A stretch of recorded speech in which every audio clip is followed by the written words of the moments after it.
Salut, salut! Et oui, Rebecca, toujours là pour le défi. Lecture de la Bible de l'aurore au crépuscule. On lit la Bible de la Genèse à l'Apocalypse seulement 10 minutes chaque jour. Donc, rejoins-nous. Merci Seigneur parce que aujourd'hui encore, tu nous permets de nous replonger dans ta parole. Je prie pour tous ceux qui nous rejoignent. Je prie que tu nous aides à garder notre motivation jusqu'au bout et aide-nous à pouvoir comprendre ce passage et parle-nous personnellement au nom de Jésus. Amen. Alors on continue, 2 Samuel 23. Voici les dernières paroles de David. Voici ce que déclare David, fils d'Isaïe, cet homme haut placé qui a reçu l'onction de la part du Dieu de Jacob.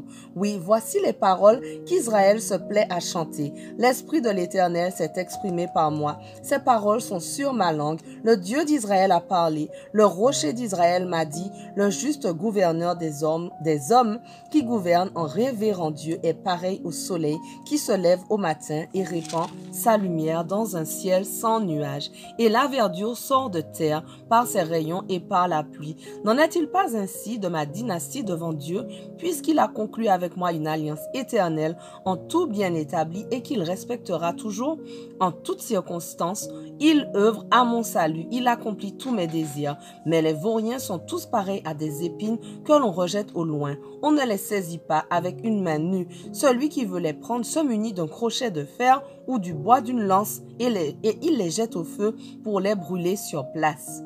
Voici les noms des plus vaillants guerriers de David. Le premier est Yosheb-Bashébet, le Tachmonite. Il était chef du groupe des 3. C'est lui qui, avec son javelot, tua 800 hommes au cours d'un seul combat. Le second était Éléazar, fils de Dodo et petit-fils d'Aoyi.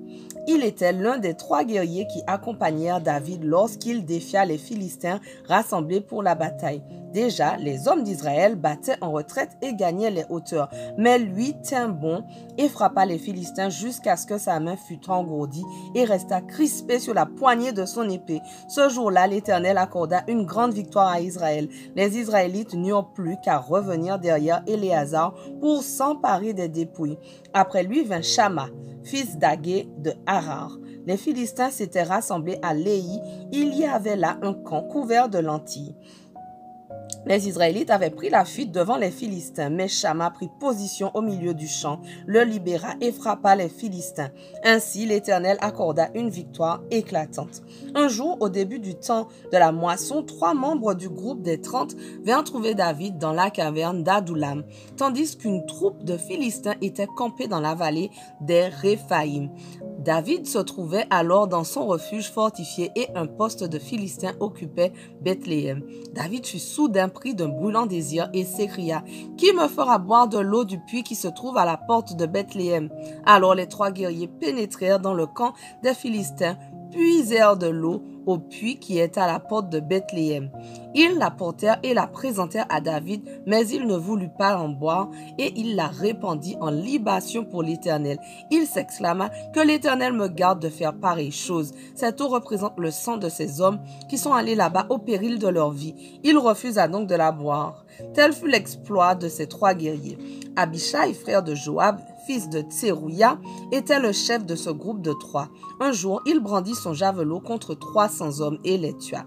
Ainsi, il devint célèbre parmi le second groupe des 3. Il était le plus considéré parmi ces 3 et devint leur chef, mais il n'égala pas les 3 du premier groupe. Benayahu de Kabseel, fils de Yehoyada, et petit-fils d'un vaillant guerrier qui avait accompli de nombreux exploits, tua Dieu puissant héros moabite. C'est lui aussi qui, un jour de neige, descendit au fond d'une citerne pour y tuer un lion. C'est encore lui qui tua un Égyptien de taille impressionnante, armé d'un javelot. Il bondit sur lui armé d'un simple bâton et lui arracha son javelot dont il se servit pour le tuer. Tels furent les exploits de Benayahu, fils de Yehoyada, qui se fit une renommée parmi le second groupe des 3. Il fut le plus estimé parmi les 30, mais sans égaler ceux du premier groupe des 3. David lui confia le commandement de sa garde personnelle.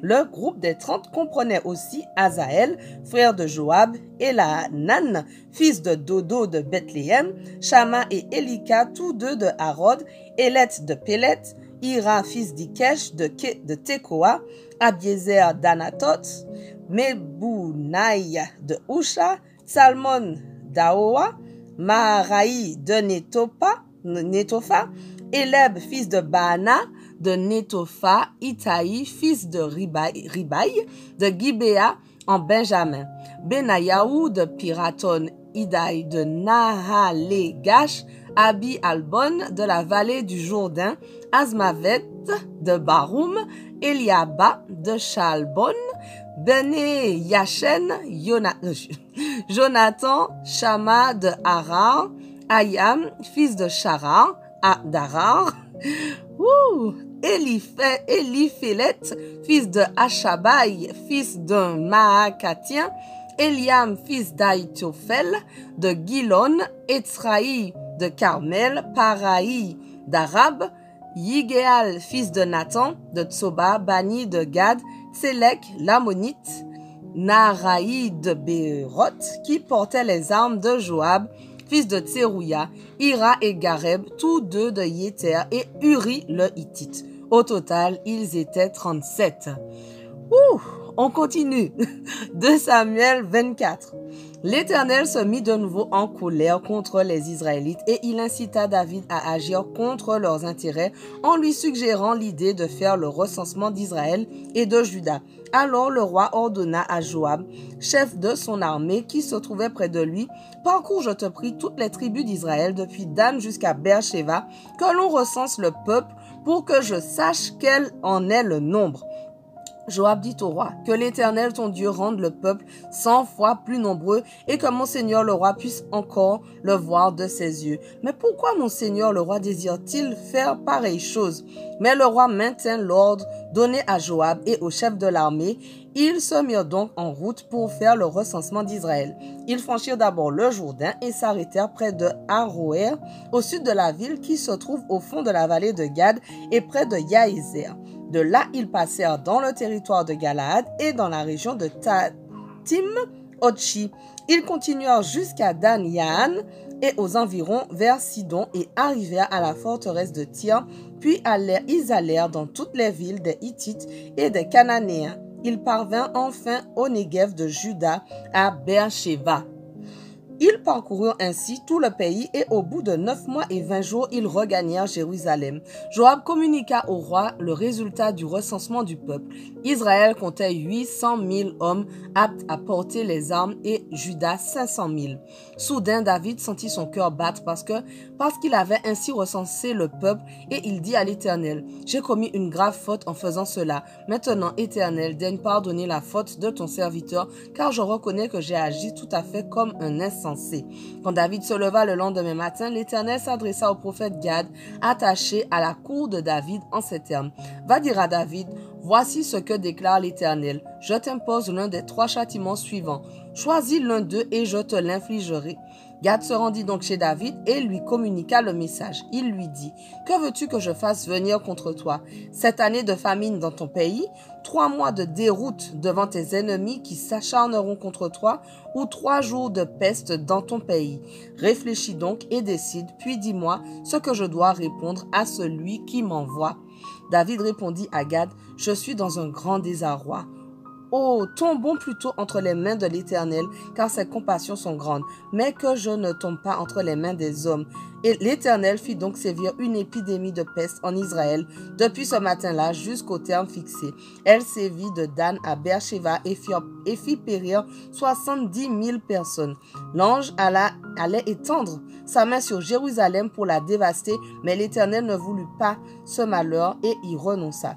Il ordonna à l'ange qui était en train de décimer le peuple, « Cela suffit maintenant, retire ta main. » L'ange de l'Éternel se tenait alors près de l'aire d'Orna, le Yébousien entre ciel et terre, son épée dégainée à la main. En voyant l'ange qui frappait le peuple, David pria en disant, « Voici, c'est moi seul qui ai péché, c'est moi le berger qui ai commis une faute, mais ce pauvre troupeau, qu'a-t-il fait de mal? Frappe-moi donc plutôt ainsi que ma famille. » Ce même jour, Gad se rendit auprès de David et lui ordonna, Monte à l'air d'Orna le Yébousien et dresse-y un autel à l'Éternel.